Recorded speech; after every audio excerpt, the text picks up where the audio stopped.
Berdimuhammedow halk maslahatynyň başlygy boldy. 14-nji aprelde Türkmenistanyň prezidenti Gurbanuly Berdimuhammedow Milli Geňeşiň halk maslahatynyň başlygy boldy. Bu barada TDH habar berýär. Döwlet mediasyna görä Berdimuhammedow bu wezipe halk maslahatynyň täze agzalarynyň gizlin ses bermegi arkaly saýlanypdyr. Garşy barmy? Saklanan barmy? Yok. Halk maslahatynyň agzasy Gurbanuly Berdimuhammedow halk maslahatynyň başlyk wezipesine saýlamak barada halk maslahatynyň karary kabul edilýär. Şeýlelikde halk maslahatynyň agzasy Gurbanuly Berdimuhammedow halk maslahatynyň başlyk wezipesine saýlandy. Döwlet telewizionyasy 14-nji aprelde Milli Geňeşiň halk maslahatynyň agzalarynyň birinji çağırışynyň mejlisiniň geçirilendigini habar berýär. Duşugy Berdimuhammedowyň özi ýol başçylyk etdi we halk maslahatynyň başlyklygyna saýlanylmagyny özi oglan etdi. Mejlisiň dowamında prezident halk maslahatynyň ýene 8 agzasyny bellädi. Halk maslahatynyň agzalarynyň ilkinji saýlawlary 28-nji martda geçirilipdi we onuň netijesinde 48 agzanyň saýlananlygy habar berildi. Merkez saýlaw toporuny görä soňky saýlawlarda prezident Berdimuhammedow halk maslahatynyň agzalygyna dalaş edipdir we saýlawçylaryň ýüzi göterim tesi bilen agzalyga saýlanypdyr. Ýöne Türkmenistanyň konstitusiýasy prezidenti halk maslahatynyň agzalygy we mejlise deputatlygy gadagan edýär. Berdimuhammedow halk maslahatynyň diňe bir agzalygyna däl esem kanun çykarjylaryň täze tapgyrynyň geçiren ilkinji mejlisine onuň başlyklygyna da saýlandy. Ýöne Türkmenistanyň konstitusiýasyna görä prezident ýarawsuzlyk sebäpli öz wezipesini ýerine ýetirip bilmese täze prezident saýlanýança onuň ygtyýarlyklary halk maslahatynyň başlygyna berilýär. Galbertede döwlet mediasyna görä 14-nji aprelde halk maslahatynyň täze binasy açylyp lonulmagy berildi. 2020-nji ýylyň sentýabryna Türkmenistanyň konstitusiýasyna girdilen ýütgetmelere we goşmaçylara laýyklykda Türkmenistanyň parlamenti 2 palataly ulgama geçirildi. Halk maslahaty täze parlamentiň ýokary palatasy we mejlis onuň aşaky palatasydyr. Halk maslahatynyň agzalarynyň çarşanby güni geçirilen ilkinji duşugyny ähli 56 agzanyň ygtyýarlyklary ikrar edildi.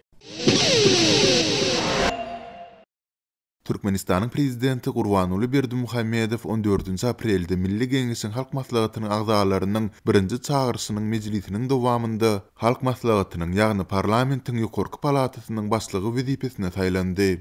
Şeýlelikde halk maslahatynyň agzasy Gurbanuly Berdimuhammedow halk maslahatynyň başlyk wezipesine saýlandy.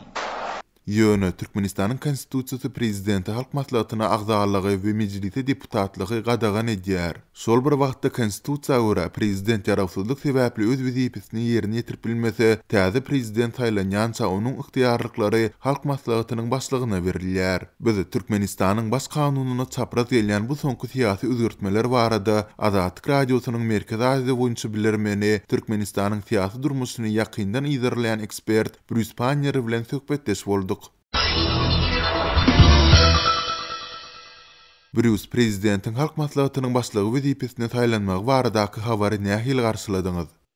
The announcement today that Gurbanguly Berdimuhammedow had become the speaker of the Halk Maslahati was not entirely unexpected. Türkmenistanyň prezidenti Gurbanuly Berdimuhammedowyň halk maslahatynyň başlyklygyna saýlanandygy baradaky habaryň dogrulygyna garaşylmadyk bir ýagdaý bolandygyny aýdyp bolmaýar. Esasan hem onuň mundan bir näçe hepde ozal halk maslahatyny deputatlyga saýlanandygy ma'lum edileninden soňra bu onçokly täsin hem eşidilmedi. Dogrusu şol pursat bu habar bir näme gen kabul edilipdi. Ýöne bu ýurdu dolandyrmak ulgamynda häzir käbir özgertmeleriň bolup geçýändigini äşkar edýär. Mundanyň halk maslahatynyň başlyklygyna Berdimuhammedowyň özüniň ýa-da ogly serdaryň saýlanjakdygy barada durly garaýşlar ortaga atylýardy. Emma Milli Geňeşiň täze palatasynyň juda saknalaşdyrylan mejlisiniň dowamında Berdimuhammedowyň özüni spiker ornuna teklip etmegi, kanun çykarjylaryň hem onu bir agzdan goldamagy köp zady aýan etdi. Aslında Berdimuhammedowyň dogly goldawy eýdigi baradaky öňe sürmeler Türkmenistan üçin geň bir zat däl. Elbetde, mejlisiň dowamında Berdimuhammedowyň kandidaturasyna garşy çykan ýekiji de adam tapylmady.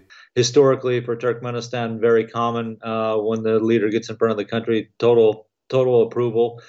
No one was against, of course. Bruce, Türkmenistanyň kanunçylygyna laýyklykda bir adam bir wagtda hem ýerine ýetiriji hem de kanun çykarjy häkimetleriň başlygy bolup bilmeýär. Galy bertede baş kanunynyň 73-nji maddasynda Türkmenistanyň prezidenti Türkmenistanyň Milli Geňeşiniň agzasy ýa-da deputaty bolup bilmez diýilip açyk aýdylýar. Muny nähil düşündirýärsiňiz? And we know that the Constitution doesn't mean very much in Turkmenistan. The president holds ultimate power. Bilsimiz ýaly Türkmenistanda konstitusiýanyň hiç ýyly many mazmuny ýok. Prezident bar häkimeti öz elinde saklaýar, kellesine gelen ähli zady edýär. Bu ýagdaýlar nazarda tutulanda onuň häzirki hereketi birneme geň görünip bilinir, emma onuň halk maslahatynyň başlyklygyna geçmegi bilen hukmany ýagdaýda bir maksat gözüňünde tutulýandyr. Berdimuhammedowyň soňu bilen prezidentligi ogly Serdary geçirer ýaly häzir munyň üçin kanuny taslary döredýän bolmagy ähtimal. Onuň ýakyn geljekde prezidentlikden çekilip ýurtdaky ikinji möhüm syýasy wezipany eýlap oturmagy isleýän bolmagy hem mümkin. Egerde nähildir bir sebäplere görä nowatdaky prezident wezipesini ýerine ýetiripilmän ondan çetleşdirilse, onda Berdimuhammedowyň bu orna gaýtadan dolanmagy gözüňünde tutýan bolmagy hem mümkindir. Şoňa meňzeş ýagdaý Gazagstanda hem bolup geçdi. 2019-njy ýylda Nursultan Nazarbayew wezipesinden çekilip prezident hukmynda özüne we paly Kasym-Jomart Tokayewy goýdy. Özü hem wezipe borçlary giňeldilen Howpsuzlyk Geňeşiniň başlygy boldy. Nazarbayew ýurtda entegem möhüm orna eýeleýär. Aslynda köpler Nazarbayewyň ýurdy hinis hem özüniň dolandyrýandygyna, Tokayewyň bolsa sadajy göz üçin goýulan biridigine ynanýar. Türkmenistanda häzirki wagt bolup geçýän syýasy özgertmeler hem şoňa meňzeş. Ýöne Türkmenistanda häkimiýeti atadan ogly geçirmek ugrunda tagalla edilýär. Egerde ähli zat olaryň isleýişi ýaly geçse, onda Serdaryň ýurduň nowatdaky ömürlük prezidenti bolmagy hem mümkin. And one expects that Serdar would be in the presidency probably for his lifetime if everything works out according to the plans they seem to have. Häkimiýetiň atadan ogla geçmegi iş ýüzünde nähil amal edilip bilinir. Are we going to see a snap presidential election? Will this just be a... Türkmenistanda irki prezidentlik saýlawlar yglan edilip bilinir, ýa-da halk maslahatynyň mejlisleriniň birinde gelin prezident hukmynda Serdar Berdimuhammedow saýlalyň diýen ähengde bir teklip orta atylyp, ol hem ýurtda adatçy bolşy ýaly bir agzydan oňlanyp bilinir. And they approved the handover. Brüs, ýokarda hem bellap geçişiniz ýaly Berdimuhammedow häzir ýurtda ähli häkimiýeti öz elinde saklaýar. Ýurtda onuň möhüm syýasy garşydaşlary hem ýok. Siziň öz sözleriňiz bilen aýdylanda bu syýasy oýunlary edil häzirki pursat näme zerurlyk bardy? We know that President Berdimuhammedow disappeared from public view. Berdimuhammedow bir näçe gezek dowlulugyna ýitirim bolupdy. Köpler onuň agyr keseldigini aýdýar. Ol soňky gezek ençe mühipdelap gözden ýetip gaýtadan peýda bolanyndan soňra ogly Serdaryň hem syýasy karýerasy birden götergilenip başlady. Ol gyzky wagt ağırlygynda bir ýokary derejeli wezipeden beýleki bir wezipe belenildi. Taşary ýurtlara sapar edýän türkmen delegasiýalarynyň düzümine goşuldy. Berdimuhammedowyň häzir saglyk ýagdaýlary sebäpli häkimiýeti ogluny geçirmek ugrunda howlugýandygyny çaklap bolar. Ol ogly prezident bolsa da gapdalyndan oňa hiç kimin garşy çykmazlygy üçin gözegçilik etjek bolar. Galy bertede Gurbanuly Berdimuhammedow özü dünýäden ötünden hem soň Guran syýasy rejiminiň we maskalasynyň saklanyp galmagyny kipillendirjek bolýar. Country and guaranteeing that his family and his system will endure after he is gone. Türkmenistanlary soňky ýyllarda bir tarapdan narhlaryň ýygyderli ýokarlanmagy we agyk gyçylyk aljyrasa, ikinji tarapdan döwlet başçylarynyň sebitleri edýän saparlarynyň öň geçirilýän arassaçylyk we howpsuzlyk çäreleri oňaýsyz ýagdaýa salýar. Soňky aýlarda bolsa prezidentiň birden bir näçe ýokary wezipe belinen ogly hem sebitleri sapar etmäge başlady. Adatlygyň mardaky habarçysy düýün sebit paýtagtyny ýene-de gödöwçiligiň güýçlendirilýändigini, şol wagtda ýerden güýçli arassaçylyk işleriniň başlananyny habar berdi. Mar şäherinden başlap te Bayramaly şahy ýolunyň uğruna ýerleşen Bedew aýlagyna çenli awdançylyk işleri geçirilýär. Bayramaly ýolunyň asfaltyny täzelýärler. Marynyň içinde bolsa 14 aprelde saat 2'de Kemine köçesini bağlap ýoluň akçylyklaryny täzelediler. Yola çekilen piyade belgilerini ağ renk bilen renklediler. Habarçy Kemine köçesiniň agşamsy bilen ýapyk bolanyny, innonyň gyralarynaky beton erňekleriniň arassalanmalygyny, ýol ýakasyndaky baglaryň ýuwulmalygyny we görnýän jaýlaryň awatlanıp renklenmeligini. Bu işleriň şu günden başlap gijeti bilen dowam etdirilmegine garaşylýanlygyny aýtdy. Şäherde birden köpeldilen ýol gözegçileri öýlen saat 5-den soň her hili ognup bakana tapyp awtologlaryny degmän sürüjülerin sürüjülük şahadatnamasyny alyp olaryň göni öýlerine gitmegini tawsyryp başlady. Egerde ýolly başga polisiýa saklap dokument sorasa şäheriň ýol goýugçylyk gurulugynyň işgärleri arly. Wagtlaýyn sürüjülük şahadatnamasyny hem ýazyp bermek diýýän diýdiler. Bu galagoplugyň sebäbi düşündirilmeýär diýip habarça aýtdy. Azatlyk bilen anonimlik şertinde urlaşan polisiýa işgäri anyk sebäbini özümiz hem bilemizok diýdi. Ýönül 2 hepde çemmesi wagt içinde prezidentiň ýa onuň oglunyň ýa-da ikisiniň hem bile gelmeginiň ähtimallygyny aradan aýyrmady. Hukuk goraýjylary berilen buyruk bir-birinden habarsyz 2 polisiýa işgäriniň tasdiklamagyna görä şäheri awtologlardan saplamakdan ibaret.